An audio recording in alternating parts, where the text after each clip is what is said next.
రమేష్ గారు ఏం చెప్తారు? చేసేది తక్కువ, ప్రచారం మాత్రం చాలా ఎక్కువగా ఉంది పెట్టుబడుల విషయంలో అనేది మీ మీద వస్తున్నటువంటి విమర్శ. నిజంగా ఏంటి ఆ స్థాయిలో పెట్టుబడులు వస్తే ఎందుకు సరిగ్గా చూపించుకోలేకపోతున్నారు? గతంలో కూడా దావోస్కి వెళ్లారు, అప్పుడు కూడా ఈ రకమైనటువంటి ఒక పెద్ద ఫిగర్ చూపించారు, కానీ ఎన్ని పెట్టుబడులు వచ్చాయి అని అడుగుతున్నారు. ముఖ్యంగా కాంగ్రెస్ పార్టీ ఎప్పుడు ప్రచారానికి ఎక్కువ ప్రాధాన్యత ఇవ్వదండి. ప్రచారం అంతా కేసీఆర్ గారి నిర్వాహకమే. ఆయన చేస్తున్న పరిస్థితుల మీద మేము ఎన్నో చూసాం. 1,000 కోట్లు భారతదేశం అంతా పబ్లిసిటీ చేసుకున్నాడు. కానీ ఈరోజు ప్రభుత్వ పరంగా వారు చేసిన కృషిని ప్రశంసించాల్సిన అవసరం ఉంది. ఈ సరళీకృత విధానాలతోటి ఆ రోజు పివి నరసింహరావు గారు తీసుకొచ్చిన విధానాల వల్ల ఎంతో మంది కోట్ల పెట్టుబడితోటి ఈ రోజు కంప్యూటర్ యుగాన్ని మనం తీసుకోగలిగినాం. ఈ రోజు దాన్ని స్వాగతించాల్సిన అవసరం ఉన్నది. మీరు మీ ఆయంలో కూడా తెచ్చారా తేవలేదని వాళ్ళ ఆత్మ లెక్కలు ఉన్నాయి కదా ప్రభుత్వం దగ్గర. ఈ రోజు 1,82,350 కోట్ల రూపాయల పెట్టుబడి పెడుతుంటే మామూలు విషయం కాదు. మనకున్న అడ్వాంటేజ్ ఏంటంటే మన వాతావరణం, మన హైదరాబాద్ నగరం చాలా పెట్టుబడులకు ఆకర్షించే విధానంలో ఉంటుంది. దాన్ని ఉపయోగించుకునే తీరు టీఆర్ఎస్ పార్టీకి జరగలేదు. ఆ రోజు వైఎస్ రాజశేఖర నేతృత్వంలో 1,450 కంపెనీలు వచ్చినాయి. ఆయన ఉన్నప్పుడు ఆయన హయాంలో కూడా ఈ పెద్ద సాఫ్ట్వేర్ కంపెనీలు కేసీఆర్ పెడితే రాలేదు. ఆనాడు కాంగ్రెస్ పార్టీ ఆనాడు కృషి చేసినట్లు ఆనాడు వచ్చినాయి. ఈ రోజు మా మిత్రుడు దేవప్రసాద్ గారు అంటున్నారు కేసీఆర్ గారి వల్ల రాలేదు, ఎవరి వల్ల రాలేదు. ఆనాడు భారతదేశ పరంగా మనకున్న ప్రకృతి సరళీకృత విధానాల వల్ల ఆ రోజు అన్ని ప్రభుత్వాలతో ఒప్పందాలు జరిగినాయి. కేంద్ర ప్రభుత్వాలతోటి పెట్టుబడులకు ఆకర్షించారు. ఆ దాన్ని బట్టే ఈ రోజు ముందుకు వస్తున్నారు. పెద్ద సంస్థలు ముందుకు వస్తున్నాయి అంటే దాని వెనుక కొంత కృషి ఉంటుంది. ప్రభుత్వ పరంగా స్పష్టమైన విధానాలు ఉంటాయి. దాన్ని పట్టుకునే వాళ్ళు రావడానికి వీలు ఉంటుంది. మంచి రూపకల్పన ఉన్నదా లేదా, ఏం చేస్తే బాగుంటుంది, పెట్టుబడి పెడుతున్నాం దీనికి లాభాలు వస్తాయా, మంచి వస్తాయా అని వాళ్ళు చూస్తారు. పెట్టుబడి పెట్టారు. మనమేం చూస్తున్నాం, మనకొచ్చే విధానాల వల్ల ఆదాయం అభివృద్ధి చెందాలి, ఉద్యోగాలు రావాలి, మనకు కావాల్సిన పన్నుల భారంతో వాళ్ళు ఇచ్చిన పెట్టుబడులతో పన్నుల భారం కూడా ఆదాయం రావడానికి. ఎందుకంటే ఈ రోజు దేవిప్రసాద్ గారు ఈ రోజు చూడండి, సామాన్యులు మంచి పర్చేసింగ్ లేదా 10 ఏళ్ల కాలంతో సామాన్యులు ఇరికాటంలో పడిపోయారు. పూర్తి ఆర్థిక పరిస్థితులు, దుర్భరమైన పరిస్థితులు, పేదోడుగా మధ్యతరగతి ఆర్థికంగా తినలేక ఆత్మహత్యలు చేసుకునే క్షీణమైన దశకు వచ్చింది. ఈ రోజు ఇటువంటి విధానాల వల్ల ఆర్థికంగా ఎదగనిచ్చే పరిస్థితులు ఉంటాయి. ఉద్యోగాలు వస్తే గానీ ఏదొస్తే గానీ మీరు దీన్ని అడ్డుపడే పరిస్థితి కాదే. ప్రసంగించుకుని ఇక్కడ ఉంటే మీరు ఇలా చేయండి అలా చేయండి అనే ఒక మంచి విధానాలు ప్రతిపక్షాలు తీసుకురావాలి. తెలంగాణ అభివృద్ధి చెందుతుందంటే సహకరించాలి, ఈర్ష్యపడదు. తెలంగాణ అభివృద్ధి జరుగుతుంది అడ్డుపడదు. ఈ విధానాలకు మీరు సహకరించాలి. సందేహాలుంటే అడగడం ఏ రకంగా ఈర్ష్య అవుతుంది అంటున్నారు కదా దేవిప్రసాద్ గారు. బాధ్యతాయుతమైన ప్రతిపక్షంగా మేము అడుగుతున్నాం, మేము ప్రశ్నిస్తున్నాం అంటున్నారు. ముఖ్యంగా నిన్న పొన్నాల లక్ష్మయ్య కూడా మాట్లాడుతూ ఇటు మంత్రి శ్రీధర్ బాబు చెప్తున్నటువంటి ఫిగర్స్ కి కావచ్చు, వ్యాఖ్యలకి కావచ్చు, ముఖ్యమంత్రి రేవంత్ రెడ్డి చెప్తున్న వాటికి కావచ్చు, అసలు పొంతన ఉండట్లేదు, చర్చకు సిద్ధమా అంటూ కూడా ఆయన సవాల్ విసిరారు కదా. ఏం చెప్తారు రమేష్ గారు? నేను చర్చ చేస్తాను, రమ్మనండి, ఐఎమ్ రెడీ. నాకున్నది ఆ ఫిగర్, మొత్తం డాటా ఉంది. నేను ఒక్కసారి మేము ఇప్పటి నుంచి కదండి, మేము కాంగ్రెస్ లో 30-20 ఏళ్ళు చూస్తున్నాము. ఎటువంటి పరిస్థితి చంద్రశేఖర్ ప్రభుత్వం చేసింది, దాన్ని ఎలా మలుచుకుంటూ వచ్చిండ్రు పివి గారు, మన మన్మోహన్ సింగ్ గారు.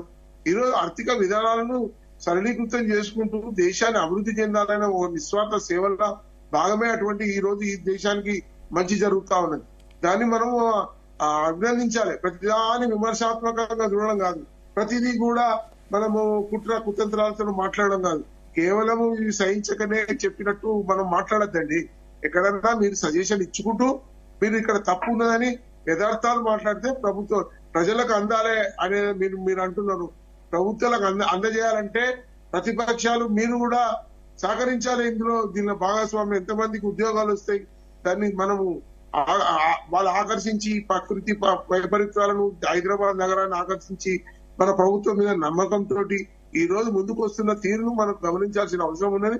ఆ రోజు వైఎస్ రాజశేఖర నేతృత్వంలో నేను అడుగుతున్న కేసీఆర్ 10 ఏళ్ల కాలంలో ఎన్ని కంపెనీలు వచ్చినాయి వస్తాయి? నేను చెప్తున్నా, నేను అడుగుతున్న ప్రశ్నకు జవాబు చెప్పండి. నేను 1450 చెప్తున్నా వైఎస్ రాజశేఖర టైంలో. ఈ రోజు కూడా ఎన్ని కంపెనీలు వస్తున్నాయి? కంపెనీలు అనేది దేశవ్యాప్తంగా వస్తున్న ప్రపంచ దేశాల నుంచి వచ్చే వాళ్ళు కేవలం తెలంగాణ కాదు, మొత్తం భారతదేశంలో వచ్చే వాళ్ళకు ఉంటాయి. తీసుకున్న రాష్ట్రాన్ని బట్టి ఉంటాయి. వాళ్ళున్న విధానాలు, వాళ్ళు ఉంటున్న పరిస్థితులు కలిగించే విధానాల మీద, సరళీకృత విధానాల మీద వాళ్ళు వస్తారు పెట్టుబడి పెట్టడానికి. ఆ స్పష్టమైన విధానాలు ఉండుట్లా మంచి రూపకల్పనలు ఉంటే పెట్టుబడిదారులు వస్తారు. దాన్ని మనము ఏ రకంగా తీసుకురావాలనేది అది ప్రభుత్వ ముఖ్యమంత్రిగా వాళ్ళ ప్రభుత్వంలో ఉన్న మంత్రి వర్గాల మీద బాధ్యత ఉంటది.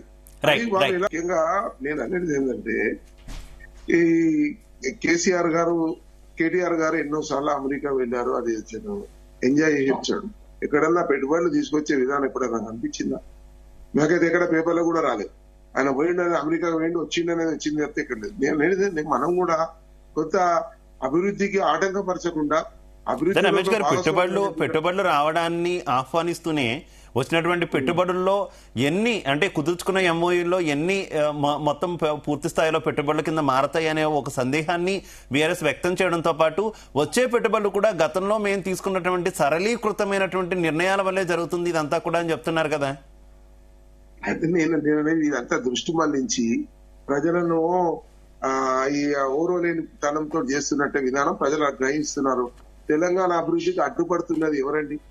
ఇప్పుడు చెప్పండి, ఇప్పుడు పెట్టుబడి పెడితే పెట్టుబడి తీసుకొస్తే తప్ప దాన్ని ఆకర్షించాల్సి అభినందించాల్సింది పోయి ప్రజలందరూ కూడా ఇది మంచి విధానం చేస్తున్నారనే విధానంలో మాట్లాడుతుంటే వీరు ఇలా మాట్లాడడం సమంజసం కాదు. పెద్ద సమస్యలు వస్తున్నాయండి, పెద్ద పెద్ద సమస్యలు కూడా ముందుకు వచ్చాయి. దాన్ని మంచి రూపకల్పన, పెట్టుబడి ఎట్లా ఉపయోగించుకోవాలి, మనకు అవకాశాలు ఎలా ఉన్నాయి, మన అభివృద్ధి ఎలా జరుగుతుంది. నిజంగా వాస్తవంగా చాలా దుర్భరమైన పరిస్థితిలో కేసీఆర్ పార్టీ ఈ రాష్ట్రాన్ని వదిలిపోయారండి. హలో, రమేష్ గారు, ఈ రోజు 10 ఏళ్ల కాలంలో తెలంగాణను అది తెలియని అదొక గుంటలాగా తయారైంది. ఏదంటే ఈ మొత్తం ఆర్థికంగా పూర్తి ఇబ్బందుల పాలు, చిన్న చిన్న కుటుంబాలు గాని పూర్తిగా, మధ్యతరగతి అయితే పూర్తి అధ్వానం. అది చెప్పుకోలేని కక్కలేని విధానం ఎట్లా వస్తుందని వాళ్ళకి తెలియదు.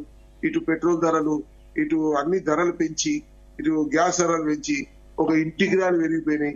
ఎక్కడ ఏది కూడా ట్యాక్సులు పెంచేసే పరిస్థితులలో వాళ్ళు కరెంటు ఛార్జీల విషయంలో కూడా ఎక్కడ కూడా ప్రజలకు ఆ సౌకర్యాలు కలిగించకుండా వీళ్ళు ప్రభుత్వాన్ని అనేది పెట్టుబడులన్నీ వాళ్ళ జోలు వేసుకున్నారో మరి ఏం చేసుకున్నారో ఏ కథనాలకు పోయినా తెలియదు. కానీ ఈ రోజు ఆర్థికమైన ఇబ్బందులలో ఈ దేశ పరిస్థితిని, ఈ రాష్ట్ర పరిస్థితిని చక్కదిద్దాలనే సదుద్దేశంతో సరళీకృత విధానాలతోటి ఈ రోజు మంచి పెట్టుబడిదారులను పెడితే గానీ ఈ దేశం పనుల భారం వేసే కన్నా పెట్టుబడిదారులను ఆకర్షిస్తేనే మనకు లాభం.